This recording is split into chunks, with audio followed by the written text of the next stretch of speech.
Hello students, क्या हाल चाल। उम्मीद आप लोग खैरियत से होंगे। हम पढ़ रहे थे वेक्टर्स में आज है हमारा लेक्चर नंबर 5। प्रीवियस 4 लेक्चर्स में हमने वेक्टर्स को डिफ़ाइन किया, वेक्टर्स की टाइप्स को देखा, करेक्टरिस्टिक देखे, रेक्टेंगुलर कंपोनेंट्स देखे और जो आपके पास पोजीशन वेक्टर है उसको स्टडी किया, डिस्प्लेसमेंट वेक्टर को स्टडी किया। रेक्टेंगुलर कंपोनेंट से वेक्टर की एडिशन जो है उसको हमने डिटेल में स्टडी किया। सो हमने एडिशन सब्ट्रैक्शन अंडरस्टैंड कर ली वेक्टर्स की। आज हम देखेंगे वेक्टर की मल्टीप्लिकेशन क्या होती है, मल्टीप्लिकेशन की टाइप्स क्या होती हैं, और उनमें से एक टाइप को आज हम डिटेल में डिस्कस करने जा रहे हैं। बेसिकली वेक्टर्स को जब हम मल्टीप्लाई करते हैं तो 3 सिचुएशंस बनती हैं। अगर आपके पास कोई वेक्टर ए है, इसको आप मल्टीप्लाई करो किसी स्केलर से बी से, तो आपका रिजल्टेंट आएगा एक वेक्टर सी, एक वेक्टर आ जाएगा। पहली कंडीशन, ये बहुत ही सिंपलेस्ट फॉर्म है वेक्टर की मल्टीप्लिकेशन की, जब हम उसको किसी स्केलर से मल्टीप्लाई करते हैं। सो इसकी एग्जांपल क्या है कि मेस आपके पास, ये एक्सेलरेशन है आपके पास। एक्सेलरेशन एक वेक्टर क्वांटिटी है, इसको आप मल्टीप्लाई करो मेस के साथ तो आपको आंसर मिलेगा फोर्स की फॉर्म में।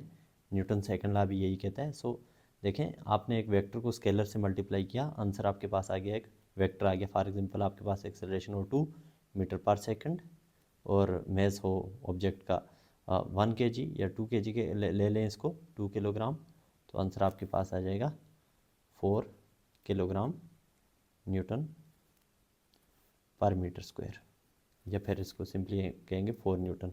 सो फोर्स आ जाएगी जो कि एक वेक्टर क्वांटिटी है। दूसरी फॉर्म क्या है कि अगर आपके पास दो वेक्टर हों, A vector and another vector B vector, दोनों वेक्टर क्वांटिटीज़ हैं, इनको आपने मल्टीप्लाई करा तो इसके रिज़ल्ट में आपको एक सी वेक्टर मिल गया, राइट।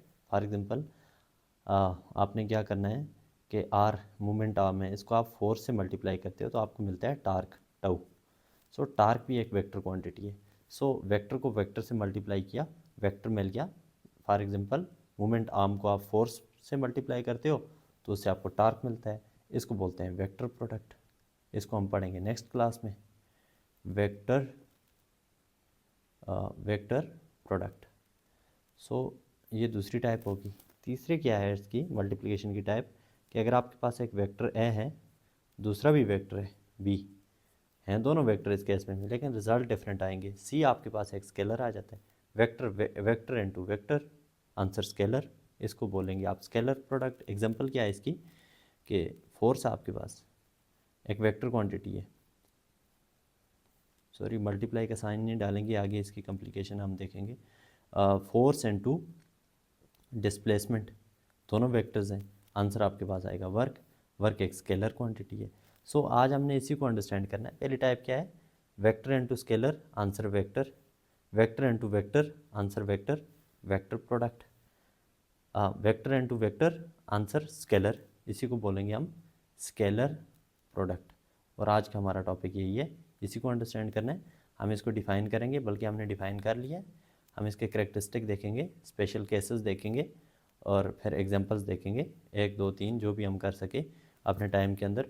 सो उसमें हमें क्लियर हो जाएगा स्केलर प्रोडक्ट आज कम्प्लीटली। सो चलते हैं हम अपने मेन टॉपिक की तरफ, जो कि है स्केलर प्रोडक्ट। देखें, आपके पास मान लें एक वेक्टर है ए, एक और वेक्टर आपके पास B, vector A vector B. इन दोनों को आप टेल टू टेल जोड़ दो आपस में, थीटा इनके दरमियान में एंगल बन जाएगा, एंगल थीटा बन जाएगा इनके दरमियान में। सो इन दो वेक्टर्स को हमने मल्टीप्लाई करना है, और हम ये कह रहे हैं कि इन दो को मल्टीप्लाई करने से हमारे पास जो प्रोडक्ट आएगा उसको हम बोलेंगे स्केलर प्रोडक्ट। या इन दो को मल्टीप्लाई करने से हमारे पास स्केलर आने वाला है। तो हम इसको रिप्रेजेंट कैसे करेंगे, तो vector A dot vector B, हम इसको डॉट से रिप्रेजेंट करते हैं। जब हम मल्टीप्लाई करते हैं स्केलर हमारा प्रोडक्ट आने वाला है, तो A dot B is equal to A B cos of theta. Dot basically पहचान है कि ये हमारे पास स्केलर प्रोडक्ट है, ठीक है। जब हम वेक्टर की बात करेंगे तो तब हम दो वेक्टर्स को क्रॉस से रिप्रेजेंट करेंगे, ठीक है। अगर आपके पास कहीं ए क्रॉस बी लिखा हुआ दिख रहा हो तो आप समझ लें आंसर वेक्टर आएगा। ए डॉट बी लिखा हुआ नज़र आए तो आंसर आपके पास स्केलर आने वाला है। इसीलिए स्केलर प्रोडक्ट का नाम यहीं से पड़ गया डॉट प्रोडक्ट। क्या पड़ गया, डॉट प्रोडक्ट। ओके, सो इसको हम रिप्रेजेंट करेंगे A dot B is equal to magnitude of A magnitude of B and to cos of theta between these two vectors. इसकी हम एक छोटी सी एग्जांपल लेते हैं, फिर करेक्टरिस्टिक देखते हैं। फॉर एग्जांपल आपके पास एक पॉइंट है, यहाँ पे पार्टिकल है, इस पार्टिकल पे इस डायरेक्शन में फोर्स लग रही है, F is equal to let's say 5 Newton, और इसके रिजल्ट में यहाँ पे डिस्प्लेसमेंट प्रोड्यूस हो रहा है, D is equal to 4 metre. इनके दरमियान में एंगल थीटा है 37 डिग्री। एंगल 37 डिग्री, पार्टिकल पे फोर्स लगेगी ना यूँ करके, सो पार्टिकल यहाँ पे इस तरफ मूव करेगा, डिस्प्लेसमेंट कवर करेगा 4 मीटर। आपसे कोई कहता है इसका वर्क फाइंड आउट करो, सो यहाँ पे वर्क किसकी इक्वल होगा, एफ डॉट डी के, ठीक है। Work W is equal to F D होता है, which is equal to magnitude of F magnitude of D and to cos of angle between them cos of theta, which is equal to 4 से 5, displacement है 4, cos of 37 degree is equal to 5 into 4 into cos 37 होता है 4 divided by 5 के, सो 5 से cancel, 16 जॉल या Newton metre आपके पास आ जाएगा work W. तो ये आपके पास डॉट प्रोडक्ट, यानी अगर आपने दो वेक्टर्स का डॉट प्रोडक्ट निकालना है तो आप उनके magnitude into cause of theta ले लें जो एंगल उनके दरमियान में। सो ये हमारे पास थी रिप्रेजेंटेशन कि हम डॉट प्रोडक्ट को किस तरह से रिप्रेजेंट करेंगे। आगे हम देखते हैं कि A dot B is equal to A B cos of theta, ये फार्मूला आया कहाँ से, इसको हम किस तरह से ड्राइव कर सकते हैं। अच्छा जी, अब आते हैं हमारे पास स्पेशल केसेस कि अगर आपके पास थीटा हो 0 डिग्री, तब क्या होगा, dot product A dot B is equal to A B cos of theta.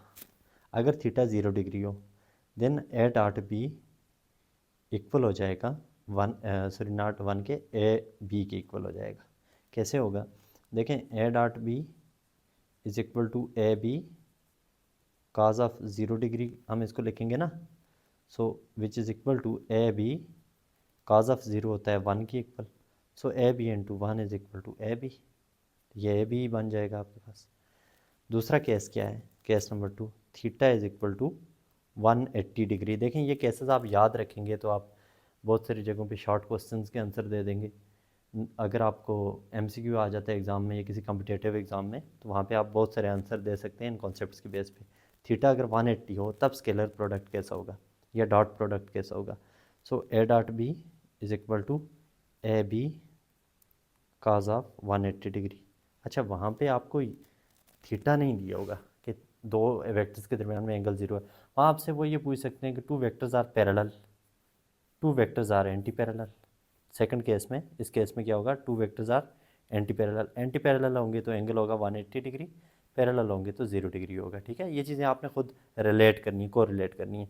सो ये हो जाएगा आपके पास माइनस ए बी, क्योंकि काज 180 डिग्री आप अपने कैलकुलेटर पे डालोगे तो वो आ जाएगा -1 के, तो -1 into A B minus A B, so A dot B क्या हो जाएगा, नेगेटिव आएगा, ठीक है।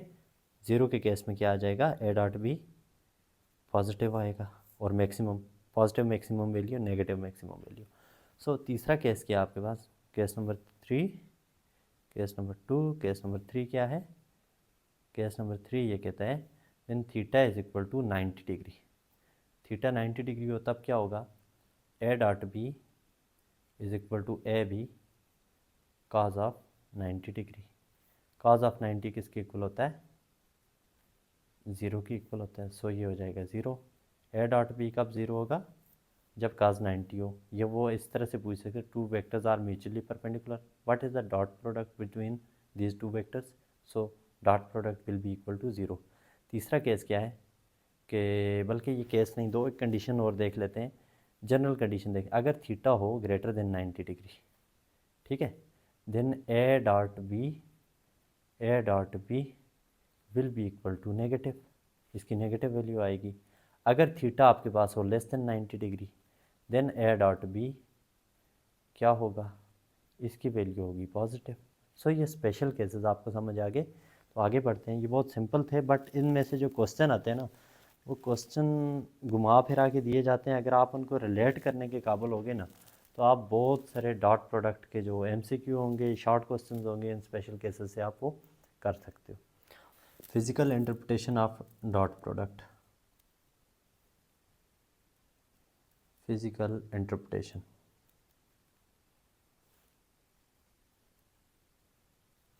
अच्छा, ये जो हमारे पास डॉट प्रोडक्ट है A dot B is equal to A B cos of theta, ये आया कैसे और कहाँ से आया? लेट्स से आपके पास दो वेक्टर हैं, वेक्टर ए एंड यहाँ पे आपके पास है वेक्टर बी। इन दो वेक्टर का हमने निकालना है डॉट प्रोडक्ट, इनके दरमियान में एंगल थीटा। अब इनका जो डॉट प्रोडक्ट हमने निकालना है, उससे पहले आप प्रीवियस टॉपिक आपने एक पढ़ा था कि rectangular components of vector, B vector के दो रेक्टेंगुलर कंपोनेंट्स यहाँ पे बनने। देखें ए वेक्टर एक्स एक्सिस के अलॉन्ग है, बी वेक्टर के यहाँ पे विद रिस्पेक्ट टू ए दो कंपोनेंट्स बन रहे हैं। एक इसका हॉरिजेंटल कंपोनेंट है, अगर प्रोजेक्शन ड्रा करो तो यहाँ पे यह आ गया हॉरिजेंटल कंपोनेंट। एक इसका यहाँ पे वर्टिकल कंपोनेंट बनेगा जिसके साथ हमारा अभी लेना देना नहीं है। जो इसका हॉरिजेंटल कंपोनेंट है वो इक्वल था बी कॉज ऑफ थीटा के, ये भी हमने प्रूव किया था। सो जो हॉरिजेंटल कंपोनेंट था इसका बी एक्स कंपोनेंट यहाँ पे जो बन रहा है वो इक्वल है B cos of theta. So along vector A अगर हम A dot B find out करते हैं तो इसकी कंडीशन ये बन जाएगी A dot B is equal to A into component of B, component of B along A, component of B along A. देखें A dot B is equal to A into component of B along A. देखें हम ए के along उसका product find out करने जा रहे हैं, dot product. सो पूरा बी वेक्टर ए के अलॉन्ग तो नहीं है ना, बी वेक्टर यहाँ पे इस डायरेक्शन में जा रहा है, इसका एक कंपोनेंट एक पोर्शन जो है वो ए के अलॉन्ग है। सो वही पोर्शन हम डॉट प्रोडक्ट में कंसिडर करते हैं। So A dot B is equal to A into component of B along A है बी एक्स, जो कि इक्वल है बी कॉज ऑफ थीटा के, बी कॉज ऑफ थीटा के। So B cos of theta B का वो portion है जो ए के अलॉन्ग है, which is equal to A B cos of theta. अच्छा जी, ये तो हो गया आपके पास ए डॉट बी। अगर आप इसका उल्ट करें, B dot A find out करना चाहें तो वो भी आराम से कर सकते हैं आप। B dot A is equal to ये हो जाएगा B into component of A along B. तो इसको भी आप ड्रॉ करें यहाँ पे, ये आपके पास वेक्टर ए है, ये वेक्टर बी है। वेक्टर ए का जो कंपोनेंट होगा अलॉन्ग बी वो इस तरह से आप फाइंड आउट करें, ए से एक प्रोजेक्शन बी के ऊपर ड्रॉ कर दें, तो ये हो जाएगा आपके पास ए एक्स कंपोनेंट। देखें एंगल जो है आप विद रिस्पेक्ट टू बी आप मेजर कर रहे हैं। सो ये जो बी है ना, आप बी को आप एक्स मानेंगे, ये एक्स एक्सिस है, ठीक है। एक्स एक्सिस से कोई एंगल बना रहा है ए वेक्टर। सो ए का एक कंपोनेंट जो होगा वो होगा ए एक्स, और ये ए एक्स इक्वल होगा A X is equal to A cos of theta के, या आप इसको ए वाई भी रख सकते हैं, लेकिन यहाँ पे ए वाई जो है वो A Y is equal to A cos of theta के इक्वल होगा, is equal to B into A cos of theta. A cos of theta ये हो जाएगा B A cos of theta के। सो यहाँ तक बात क्लियर होगी, फिजिकल इंटरप्रिटेशन ये कहाँ से आया। अच्छा जी, नेक्स्ट हम पढ़ते हैं प्रॉपर्टीज़ ऑफ डॉट प्रोडक्ट, जो कि सबसे इम्पोर्टेंट पोर्शन है इस टॉपिक का, कि जो डॉट प्रोडक्ट है इसकी प्रॉपर्टीज़ क्या क्या है। देखें पहली प्रॉपर्टी जो है डॉट प्रोडक्ट की वो है कम्यूटेटिव प्रॉपर्टी।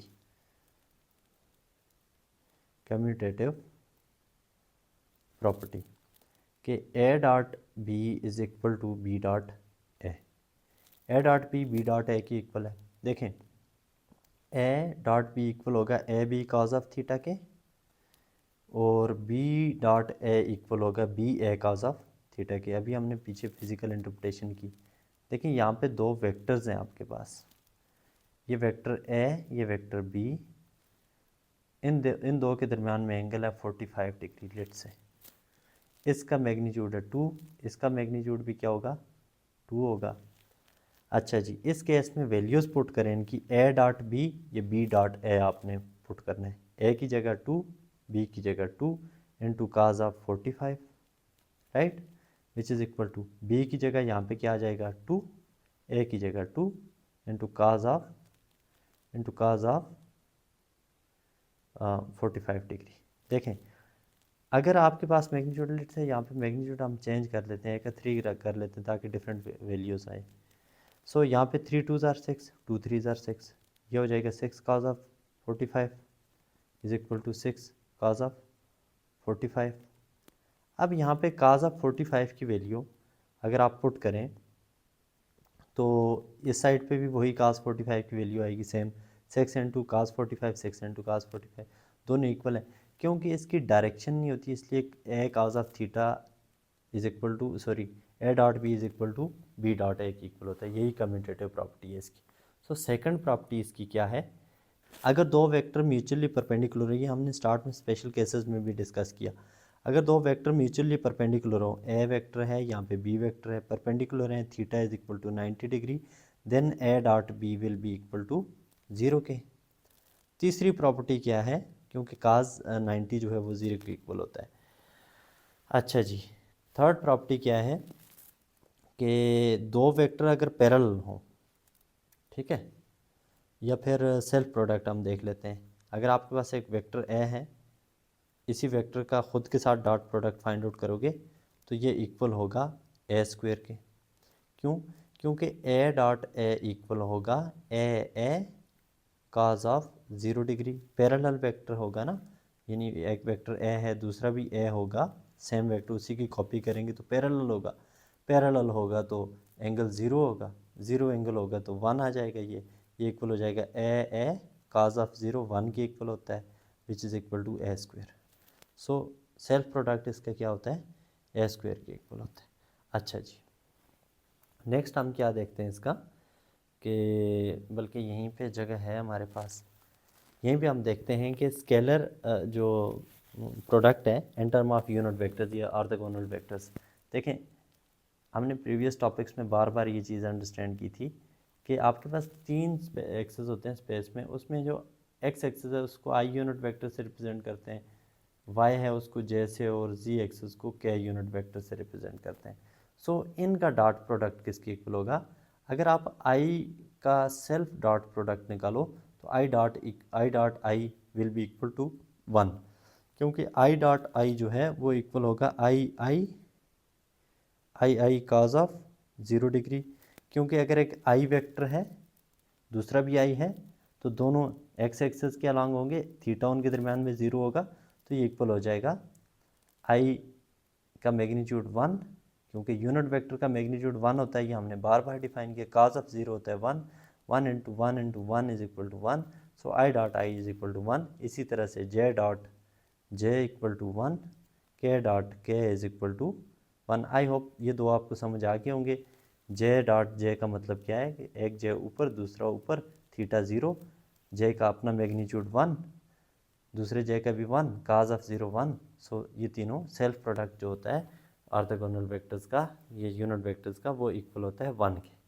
अच्छा जी, अगर आप ऐसा करें, आई डॉट जे करें, I dot J is equal to क्या हो जाएगा, J dot K is equal to क्या होगा, और आई डॉट के आप निकालें तो उसका क्या आंसर आएगा। सो इन केसेस में आपने ये अंडरस्टैंड करना है कि अगर आप आई डॉट जे करते हो तो एंगल बन रहा है यहाँ पे 90 डिग्री के इन दो के दरमियान में। सो ये हो जाएगा आपके पास I dot J is equal to I J cos of 90 degree.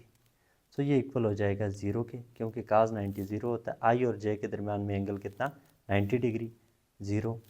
जे और के दरमियान में एंगल कितना है, जे और के म्यूचुअली परपेंडिकुलर है, एंगल 90 है, तो इसका प्रोडक्ट 0 आएगा, डॉट प्रोडक्ट। आई और के दरमियान में भी 90 डिग्री एंगल है, तो I dot K is equal to 0 आ जाएगा। आई होप आपको ये चीज़ें समझ आ गई होंगी। यहाँ पे मेन जो खेल रहा है वो काज ऑफ थीटा खेल रहा है। अगर जहाँ पे वेक्टर पैरेलल हैं, सेम वेक्टर हैं तो पैरेलल हैं तो उनका प्रोडक्ट 1 आ जाएगा। तो देखें तीनों पैरेलल थे, ठीक है, तीनों पेयर्स जो हैं वो आपस में पैरेलल हैं, सो इनका प्रोडक्ट क्या आ रहा है 1। परपेंडिकुलर हैं तो प्रोडक्ट क्या आ रहा है 0 आ रहा है। ये बात आपने याद रखनी है, ये आगे बहुत काम आएगी आपको। अच्छा जी, scalar product of two parallel vectors, अभी हमने यहाँ पे भी देखा, अगर आपके पास एक वेक्टर ए है और इसी तरह से एक और वेक्टर बी है, तो ये पैरेलल वेक्टर हैं दोनों, सेम डायरेक्शन में, थीटा इनके दरमियान में होगा 0। अगर थीटा 0 होगा तो ए डॉट बी किसके इक्वल हो जाएगा, ए बी के, क्योंकि काज 0 1 के इक्वल होता है, तो A dot B is equal to 1 हो जाएगा। तो ये चीज़ें हम बार बार रिपीट कर चुके हैं। अच्छा जी, इसी तरह से अगर एंटी पैरेलल हों वेक्टर्स, एंगल कितना होगा एंटी पैरेलल में, 180 डिग्री, काज 180 किसके इक्वल होता है, -1 के, सो उनके दरमियान में सो उनका प्रोडक्ट माइनस ए बी के इक्वल हो जाएगा। नेक्स्ट है scalar product in term of rectangular components, rectangular components के केस में देख लेते हैं। ओके जी, रेक्टेंगुलर कंपोनेंट्स होते क्या हैं। लेट्स से आपके पास यहाँ पे एक्स वाई जी कोऑर्डिनेट सिस्टम ड्रा कर लेते हैं। हम पीछे एक्सप्लेन करके आए हैं, जिन स्टूडेंट्स ने वो लेक्चर्स नहीं देखे उनके लिए मैं यहाँ पे रिपीट कर देता हूँ। आपके पास यहाँ पे एक वेक्टर ए है, इस वेक्टर की एक प्रोजेक्शन एक्स एक्सिस पे, एक वाई एक्सिस पे, एक जी एक्सिस पे, यहाँ पे वाई पे, यहीं से एक प्रोजेक्शन परपेंडिकुलर आ गया जी एक्सिस पे। यहाँ पे इसका कंपोनेंट होगा ए एक्स, क्योंकि एक्स के ऊपर आ रहा है, ये होगा ए वाई, यहाँ पे ए जी कंपोनेंट होगा। सो एक वेक्टर जो है उसके 3 कंपोनेंट होते हैं, इसको बोलते हैं ए एक्स आई यूनिट वेक्टर, ये ए वाई जे यूनिट वेक्टर, ये ए जी के यूनिट वेक्टर होगा। आई जे के डायरेक्शन को शो करने के लिए i stands for i shows along x axis, j shows along y axis, k shows along z axis. So अगर आपके पास 2 वेक्टर्स हों, वेक्टर ए हो, तो इसके रेक्टेंगुलर कंपोनेंट होंगे A X I unit vector plus A Y J unit vector plus A Z K unit vector. इसी तरह एक और वेक्टर हो आपके पास बी, तो बी भी आप यहाँ कहीं रखो ना, तो उसकी भी 3 प्रोजेक्शन बनेंगी तीनों कोऑर्डिनेट्स के ऊपर। सो वो भी होगा B X I unit vector plus B Y J unit vector plus B Z K unit vector, right. तो इनका डॉट प्रोडक्ट निकालना है, बहुत ही सिंपल है, ए डॉट बी आपने फाइंड आउट करना है। ये तो बहुत सिंपल है, जब क्रॉस प्रोडक्ट में जाएंगे वो भी सिंपल है, लेकिन वो इससे ज़्यादा टफ है। ये इक्वल हो जाएगा, ए की जगह आप रखें A X I unit vector plus A Y J unit vector plus A Z K unit vector into dot B X I unit vector plus B Y Z sorry not Z B Y K unit vector, B Y K cap plus B Z not K cap J cap B Z K cap. सो इनको आप multiply करें, simple ए x को सबसे multiply करें, ए Y को सबसे multiply, ए Z को सबसे, A X into B X I cross I कितना क्या होगा, देखें अभी हमने पढ़ा था I sorry not cross I dot I is equal to 1, K cross K is equal to 1, J cross J is equal to 1, I cross sorry I dot J is equal to 0, I dot K is equal to 0, J dot K is equal to 0। Perpendicular vectors का product आएगा 0, parallel का आएगा 1। तो यहाँ पे वो सारा खेल खेलेंगे, तो तब जाके ये मल्टीप्लिकेशन होगी, A X into B X, ये से मल्टीप्लाई होगा, A X into B X, I dot I dot I 1 के इक्वल है। So A X B X आ जाएगा यहाँ पे, A X B X, A X B Y, अब देखें ए एक्स बी वाई से मल्टीप्लाई होगा, A X B Y, I dot J भी साथ मल्टीप्लाई होगा, आई डॉट जे 0 होगा तो इस सबको उड़ा देगा, ए एक्स बी एक्स भी 0 हो जाएगा। सो यहाँ इसके ए एक्स बी एक्स के बाद 0 लिखने की ज़रूरत नहीं है, प्लस 0 लिखने की ज़रूरत नहीं है। फिर इसी तरह से ए एक्स बी जी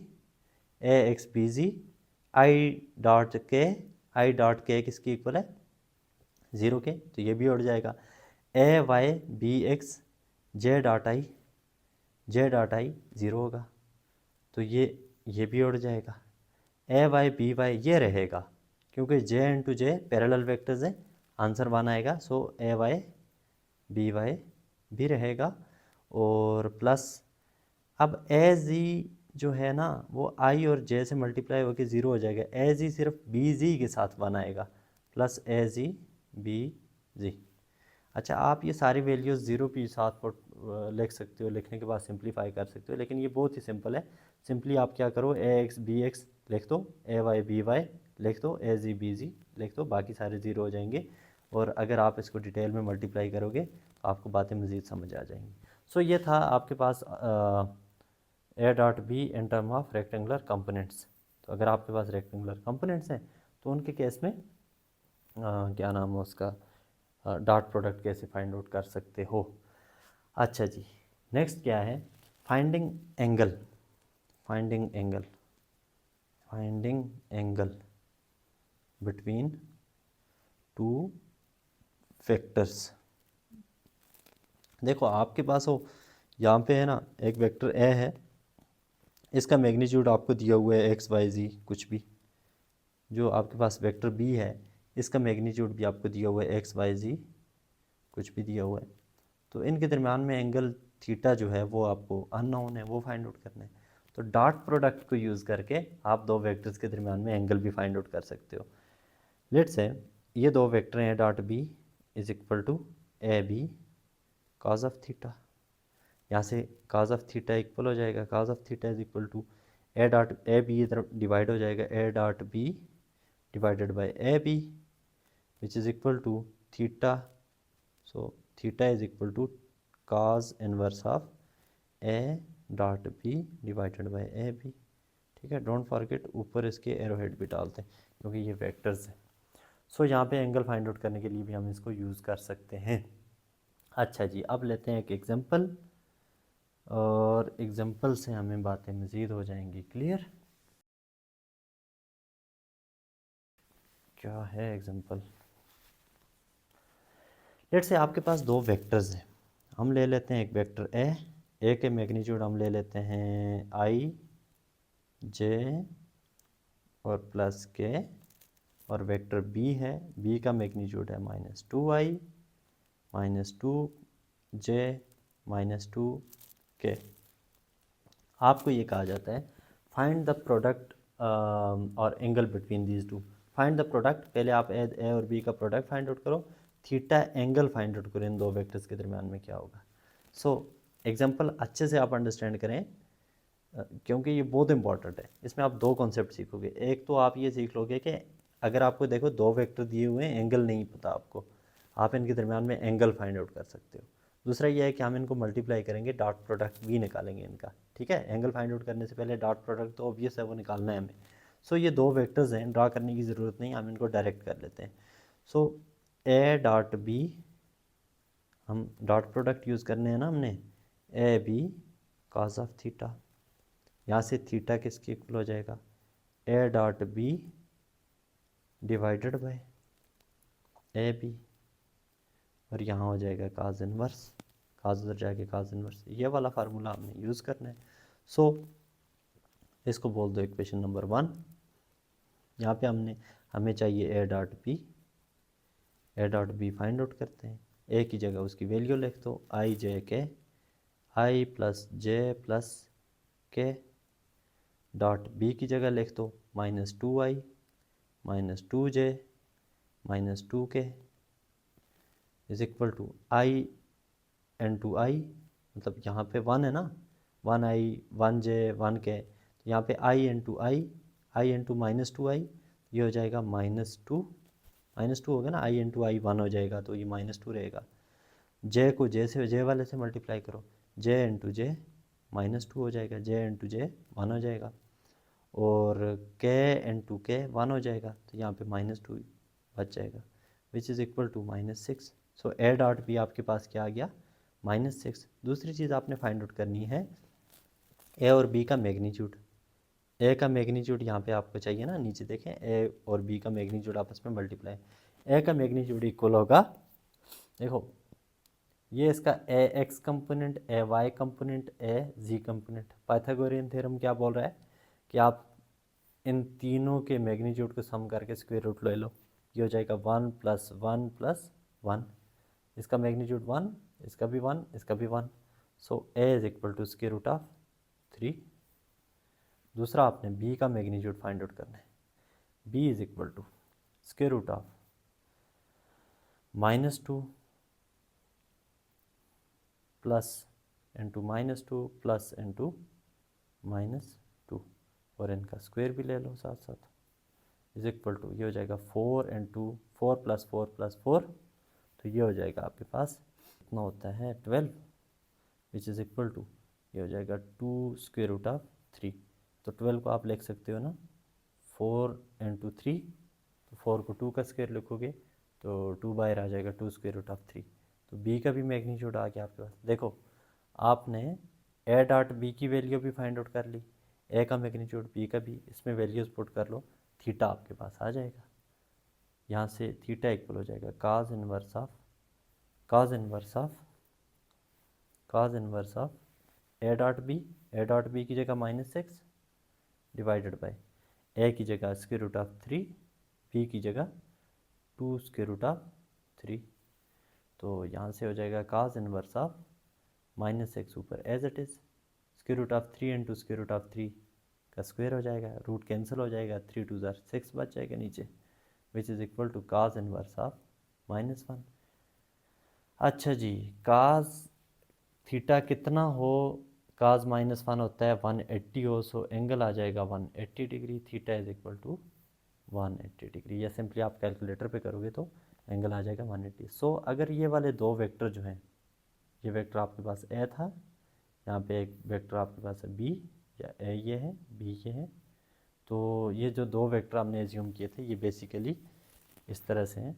यहाँ पे एक वेक्टर ए है, ये वेक्टर बी है, इनके दरम्यान में एंगल है 180 डिग्री।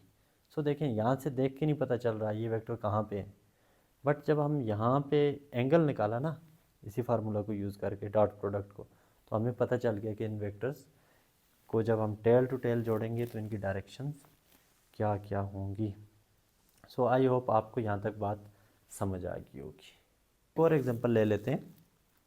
एग्जांपल ये है कि एक फोर्स है, उसका मैग्नीट्यूड है 2i + 3j यूनिट वेक्टर। इसका पॉइंट ऑफ एप्लीकेशन जो है वो चेंज हो रहा है। पॉइंट ऑफ एप्लीकेशन पहला था इसका i + 3j unit vector, let say point of application change होके RB हो गया, जो कि इक्वल होगा 5i ले लेते हैं हम +7j यूनिट वेक्टर, राइट। एक फोर्स थी, उसका मैग्नीट्यूड ये है, उसका पॉइंट ऑफ एप्लीकेशन यहाँ था, पहले चेंज हो के यहाँ पे चला गया। वो कह रहा है कि आप वर्क फाइंड आउट करो।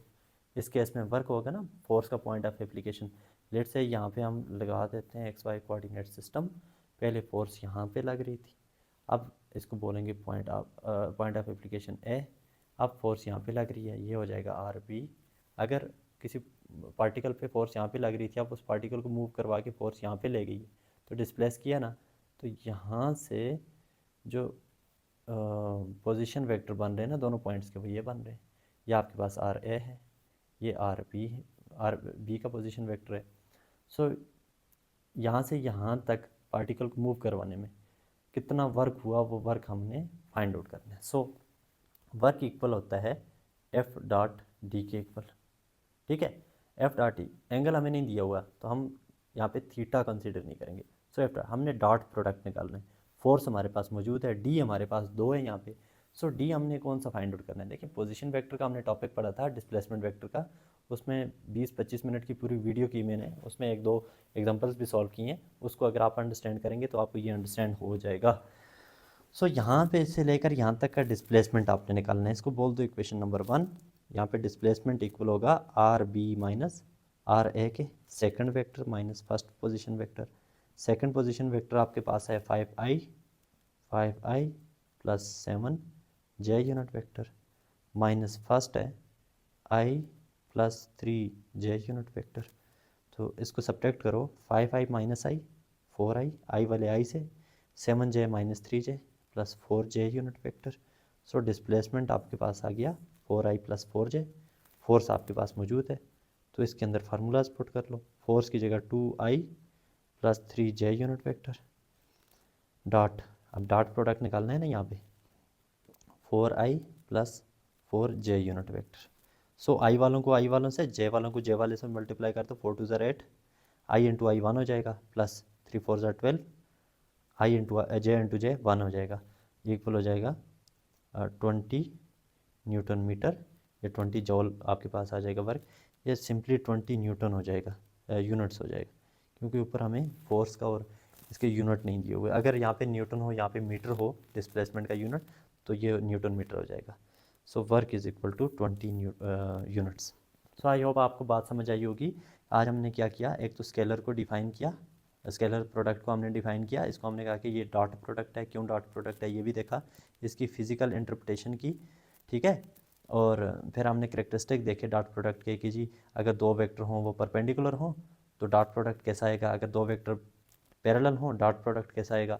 और जो ऑर्थोगोनल यूनिट वेक्टर्स है ना आई जे और के, जिनको अंडरस्टैंड करना स्टूडेंट्स के लिए सबसे मुश्किल होता है, वो भी आई होप आपको समझ आ गया होगा, ये बहुत ही ईजी था।